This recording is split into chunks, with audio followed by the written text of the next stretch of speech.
Notre première lecture se trouve dans Deutéronome chapitre 4. On arrive ce soir au deuxième commandement et c'est un passage qui explicite, qui explique des raisons pour ce deuxième commandement de ne pas adorer Dieu selon notre propre façon, en créant des images, en inventant des pratiques, mais simplement adorer Dieu tel qu'il a prescrit.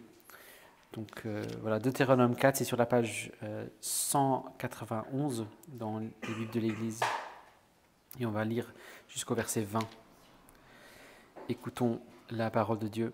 Maintenant, Israël, écoute pour les mettre en pratique les prescriptions et les ordonnances que je vous enseigne, afin que vous viviez et que vous entriez en possession du pays que vous donne l'Éternel, le Dieu de vos pères. Vous n'ajouterez rien à la parole que je vous commande, et vous n'en retrancherez rien, mais vous observerez les commandements de l'Éternel votre Dieu, tels que je vous les donne. Vos yeux ont vu ce que l'Éternel a fait à l'occasion de Baal-Péor. L'Éternel ton Dieu a détruit du milieu de toi tout homme qui s'était rallié au culte de Baal-Péor. Et vous qui vous êtes attachés à l'Éternel, votre Dieu, vous êtes aujourd'hui tous vivants. Voyez, je vous ai enseigné des prescriptions et des ordonnances comme l'Éternel mon Dieu me l'a commandé, afin que vous les mettiez bien en pratique dans le pays où vous allez entrer pour en prendre possession. Vous les observerez et vous les mettrez en pratique, car ce sera là votre sagesse et votre intelligence aux yeux des peuples, qui entendront parler de toutes ces prescriptions et qui diront « Cette grande nation ne peut être qu'un peuple sage et intelligent. » Quelle est en effet la grande nation qui est des dieux aussi proches d'elle que l'Éternel? Notre Dieu l'est de nous toutes les fois que nous l'invoquons. Et quelle est la grande nation qui ait des prescriptions et des ordonnances justes, comme toute cette loi que je vous présente aujourd'hui? Seulement prends garde à toi et veille attentivement sur ton âme tous les jours de ta vie, de peur que tu n'oublies les événements que tes yeux ont vus et qui ne s'éloignent de ton cœur. Fais-les connaître à tes fils et aux fils de tes fils. N'oublie pas le jour où tu t'es tenu devant l'Éternel ton Dieu à Horeb, lorsque l'Éternel me dit « Assemble auprès de moi le peuple. Je veux leur faire entendre mes paroles, afin qu'ils apprennent à me craindre tout le temps qu'ils vivront sur la terre, et afin qu'ils enseignent à leurs fils. Vous êtes approchés et vous êtes tenus au pied de la montagne. La montagne était embrasée par le feu jusqu'au milieu du ciel. Il y avait des ténèbres, des nuées, du brouillard. L'Éternel vous a parlé du milieu du feu. Vous avez entendu le son des paroles, mais vous n'aviez point vu de figure. Il n'y avait qu'une voix.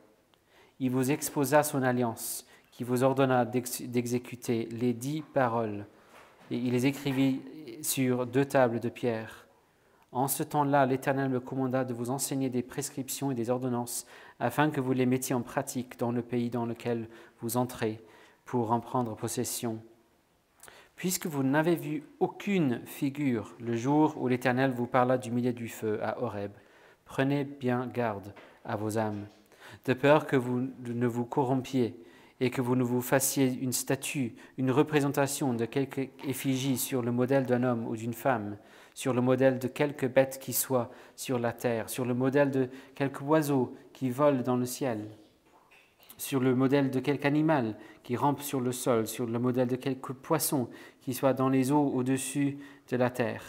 Et aussi de peur que, levant tes yeux vers le ciel et voyant le soleil, la lune et les étoiles, toute l'armée des cieux, tu ne sois entraîné à te prosterner devant eux et à leur rendre un culte.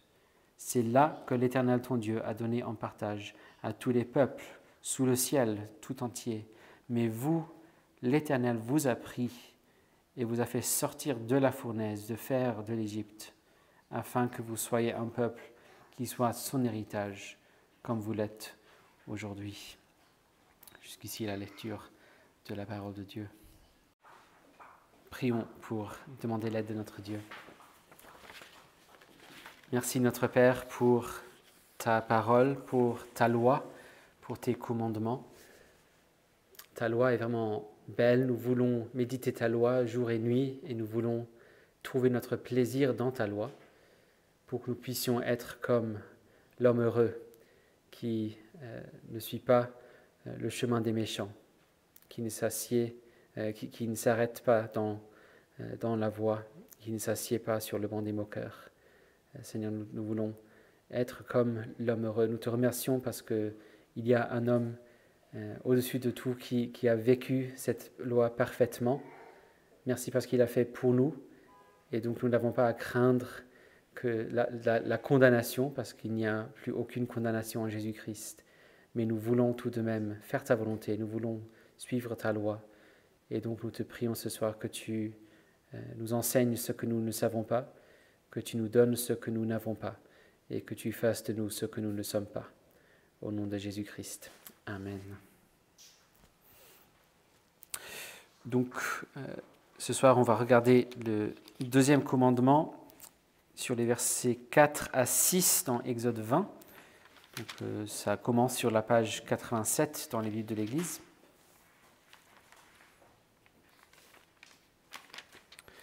Donc, deuxième commandement.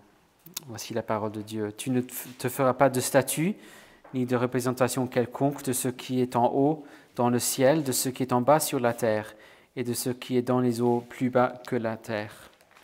Tu ne te prosterneras pas devant elles, et tu ne leur rendras pas de culte, car moi, l'Éternel ton Dieu, je suis un Dieu jaloux, qui punit la faute des pères sur les fils jusqu'à la 3e et la 4e génération de ceux qui me haïssent, et qui use de bienveillance jusqu'à 1000 générations envers ceux qui m'aiment et qui gardent mes commandements. Jusqu'ici la lecture de la parole de Dieu. En regardant les 10 commandements cette année, nous concentrons sur la beauté de la loi, c'est le thème sur lequel on veut se concentrer, et surtout comment nous pouvons trouver notre plaisir dans la loi de Dieu, comme on voit dans le premier psaume. On veut voir en quoi est-ce qu'on peut trouver notre plaisir dans ce que Dieu prescrit ici. Il y a des commandements où on entend parfois plus de réactions négatives à leur égard. Oh, c'est lourd, c'est restrictif, il ne faut pas aller si loin que ça quand même. Et il me semble que c'est le cas pour le deuxième commandement. Si bien que dans l'église de Rome, ils le mettent simplement dans le cadre du premier commandement. Ils divisent le 10e pour dire, c'est là le 9e et 10e. Et donc, ils cachent ce commandement un peu dans le premier. Comme certains commentent, ils ont intérêt à le faire parce que dans les pratiques qu'on trouve dans l'église de Rome, on voit beaucoup de soucis par rapport à ce deuxième commandement. Et c'est vrai qu'il s'agit d'un commandement qui interdit des choses. Et cela en particulier dans le cadre du culte. Et là, ça devient très personnel, notre manière d'adorer Dieu. Interdire le meurtre, c'est une chose, et plutôt facile à être d'accord avec là, oui, c'est une restriction, mais on peut tous être d'accord à peu près, j'espère. Mais mettre les restrictions sur ce que je peux faire pour rendre culte à Dieu. Et si c'est simplement comme ça que mon cœur s'exprime, pourquoi me restreindre comme ça? En quoi aurais-je du plaisir à trouver dans ce commandement? Donc regardons ce que dit le commandement. Il est généralement reconnu que la distinction entre le premier et le deuxième commandement, distinction que l'Église de Rome rate malheureusement, elle se trouve dans le fait que le premier dit à qui nous devrons rendre un culte, et le deuxième prescrit comment nous devons adorer ce Dieu vivant et vrai. Le premier, c'est quel Dieu? Le Dieu vivant et vrai. Le deuxième, comment est-ce qu'on doit adorer ce Dieu? Donc déjà, le premier commandement dit pas d'idole, pas de faux Dieu. Ici, ce n'est pas de fausse adoration du vrai Dieu. Il a été déduit que le corollaire de ces interdictions, c'est de dire que nous devons adorer Dieu simplement et seulement, exclusivement, selon la manière qu'il a prescrite dans sa parole. Nous n'avons pas le droit d'inventer des façons d'adorer Dieu, que ce soit par le fait de créer des images et en disant « voici Dieu », ou en ajoutant des éléments où on s'est dit ça pourrait être sympa de faire ça dans le culte parce que je trouve que ça pourrait être sympa. Non, on n'a pas la liberté de faire cela dans le cadre du culte. En commentant ce commandement, le théologien écossais du XVIIe siècle, Thomas Boston, il se pose la question, pourquoi un commandement si long et si détaillé après un premier commandement si court et simple? Et il répond que le premier commandement peut se connaître, peut se déduire par la révélation naturelle. On pourrait voir que ça fait partie de la loi naturelle. Toute la création témoigne et révèle qu'il y a un Dieu et un seul, et que nous devons adorer ce Dieu uniquement. Notre cœur peut le savoir, mais il fallait la révélation spéciale pour nous expliquer que nous ne pouvons pas simplement inventer la façon de le faire. Alors, dans un monde où nous parlons pas mal de sa propre manière de s'exprimer, et on en parle beaucoup, pas comment telle ou telle personne s'exprime, on pourrait entendre des gens qui disent des choses comme je suis plutôt physique, donc je préfère adorer Dieu par la danse, ou j'aime plutôt la vie au grand air, donc je préfère adorer Dieu tout seul dans les montagnes, ou moi je suis plutôt visuel, donc ça m'aide d'avoir une image de Jésus, ou une série comme The Chosen pour mieux connaître Jésus, et ainsi de suite. Comment trouver la beauté dans cette loi qui interdit de telles choses? Notons d'abord que c'est forcément possible de trouver la beauté vu la raison qui est annexée au commandement. Verset 5. « Car moi, l'Éternel ton Dieu, je suis un Dieu jaloux, qui punit la faute des pères sur le Fils jusqu'à la 3e et la 4e génération de ceux qui me haïssent, et qui use de bienveillance jusqu'à 1000 générations envers ceux qui m'aiment et qui gardent mes commandements. » Je me souviens, il y a très très longtemps, j'ai vu un extrait d'une interview qu'a fait la grande star américaine, la reine du développement personnel, là-bas, Oprah Winfrey. Elle disait que c'était cette phrase-là qui a fait qu'elle a perdu envie de suivre Jésus, d'être dans l'Église chrétienne. Un Dieu jaloux. C'est possessif et petit comme attitude, n'est-ce pas? Et pourtant, si on avait un mari qui était jaloux lorsque son épouse le trompait, il n'aurait pas tort, n'est-ce pas? Ils se sont engagés l'un à l'autre, il aime son épouse, il a raison d'être jaloux, il a raison de vouloir que son épouse l'aime fidèlement. Et c'est ce que Dieu dit ici, il veut que nous lui rendions culte uniquement selon la façon qu'il a prescrite, parce qu'il est jaloux, parce qu'il nous aime, parce qu'il nous a rachetés dans sa grâce pour lui-même. Il s'est engagé envers nous par alliance. On a cette phrase, l'Éternel, ton Dieu. Il ne faut jamais passer l'importance de cette expression, ton Dieu. Le Dieu qui s'est engagé envers toi. Dieu veut votre cœur. Il veut que vous l'aimiez pleinement. Et il veut donc vous aider à l'aimer. Et voici comment le faire. Suivez les prescriptions sans chercher à ajouter votre petit bout de créativité. Et c'est vrai qu'il punit la faute de ceux qui le haïssent, c'est normal. Mais le reste de cette phrase-là nous montre que l'essentiel, c'est la comparaison entre la colère de sa justice et sa bienveillance, sa grâce, sa miséricorde. Sa colère dure jusqu'à 3 ou 4 générations, à comparer avec sa bienveillance, son amour d'alliance qui dure 1000 générations. C'est ça le fondement de ce commandement. C'est un Dieu de grâce. Et donc, il vaut le coup d'adorer ce Dieu fidèlement. Voilà du plaisir à trouver facilement ici, dans la raison, le fondement du commandement. C'est l'amour d'alliance de Dieu pour vous, son engagement éternel. Mais où trouverait-on le plaisir dans le commandement même, dans un commandement si restrictif? 2 choses viennent à l'esprit, vous pourrez peut-être trouver autre chose. Je vous laisse méditer jour et nuit si vous voulez pour trouver autre chose. Mais 2 choses que je pourrais vous souligner. D'abord, le commandement affirme la possibilité de rendre un culte à Dieu. Dieu a ouvert ce chemin pour nous. Nous savons instinctivement, même si ce n'est pas tout le monde qui veut le reconnaître, que nous devons rendre un culte à Dieu. Mais sans l'aide de Dieu, on serait totalement perdu. On serait constamment en train de chercher le moyen de faire ce qu'il faut, de chercher à contacter Dieu, à chercher à entrer en relation avec lui, mais sans espoir. On inventerait des pratiques, on cherchait à se convaincre que ah oui, et forcément j'ai raison, j'ai vu telle ou telle vision qui m'a rassuré que j'ai raison. On ferait plein de choses sans jamais avoir la certitude, l'assurance qu'on est vraiment en train de vivre en communion avec Dieu. On serait un peu comme les prophètes de Baal sur la montagne avec Élie. Eux, ils cherchent à faire tout et n'importe quoi. Je me coupe, je saute, je danse, je fais tout ce que je peux pour appeler mon Dieu, mais je n'ai aucune certitude que ça marcherait. Mais voici que Dieu a donné l'invitation, il a montré le chemin. Il est possible de faire la chose principale pour laquelle vous avez été créés, sans être perdu en termes du comment. Voilà, donc il est possible de venir dans la présence de Dieu et de l'adorer, parce qu'il vous a dit comment.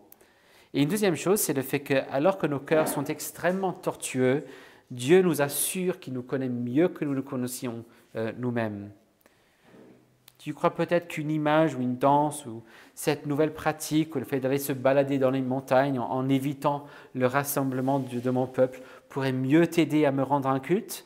Crois-moi, tu as tort. Je te connais, je sais que ce n'est pas le cas. Je sais dont tu as besoin. Je sais que l'instant où tu inventes une pratique ou un principe, où tu fais une image, ton cœur tournera de plus en plus vers l'idolâtrie. Même si tu dis que c'est moi que tu adores, petit à petit, c'est une invention de ton cœur tortueux que tu vas finir par adorer. Même si tu donnes le nom Dieu, tu donnes le nom Père, Fils, Saint-Esprit, si tu inventes une pratique, tu auras une idole finalement. Comme Jean Calvin dit justement en lien avec ce commandement et l'interdiction d'utiliser des images dans le cadre du culte, il dit que l'esprit de l'homme est une boutique perpétuelle et de tout temps pour forger idole. Dès qu'on se permet un autre moyen de rendre culte, le cœur va transformer cette chose en une idole. Mais Dieu dit ici, fais-moi confiance. Je t'aime, je te connais mieux que tu ne te connais toi-même, je sais mieux ce qu'il te faut, et ce qu'il te faut, c'est de marcher non par la vue, mais par la foi. Non pas par ce que tu vois, mais par ce que tu entends, et en le croyant. C'est pourquoi un excellent résumé du principe enseigné par ce commandement, je crois que c'est Ligon Duncan qui l'a dit, c'est un professeur de théologie aux États-Unis. Nous sommes appelés dans le cadre du culte à lire la Bible, chanter la Bible, prier la Bible, prêcher la Bible, voir la Bible. Tout vient de la parole de Dieu. Tout ce qu'on lit et tout ce qu'on entend doit être soit directement dans la Bible, soit en conformité avec la Bible.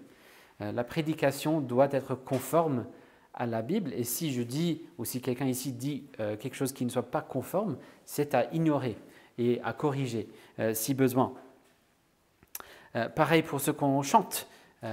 On doit chanter soit des extraits de la Bible, comme quand on chante les psaumes, soit des vérités conformes à ce qu'on trouve dans la Bible. Voir la Bible aussi, dans le sens où, avec les sacrements prescrits, pas des sacrements non prescrits, des sacrements prescrits dans la Bible où on voit la vérité dans le baptême, dans la Sainte Seine, et ainsi de suite. Tout ce qu'on fait doit venir de la Bible. Le Seigneur nous dit, je te connais mieux que tu ne te connais toi-même. Prends ma main, suis-moi, je te montrerai le chemin et vis cette joie de ces prescriptions que je t'ai données pour marcher dans mes voies et pour trouver ta part et ta joie en moi à jamais. Amen. Prions. Merci notre Père pour ces prescriptions que tu nous as données, pour cette loi. Merci parce que nous reconnaissons que c'est une belle loi, que de nous dire de suivre simplement tes prescriptions à toi, de ne pas chercher un autre chemin. Merci parce que tu as ouvert ce chemin, tu nous as donné ce moyen de te suivre, de te rendre un culte, de vivre notre raison d'être. Merci pour ce chemin que tu nous as donné. Donne-nous d'éviter des idoles, donne-nous de ne pas faire confiance à nos cœurs tortueux. Protège-nous, garde-nous contre la tentation de tourner vers des idoles, vers des fausses pratiques. Donne-nous de te faire confiance et de t'adorer en esprit et en vérité, comme tu le prescris. Et nous le prions au nom de Jésus-Christ. Amen.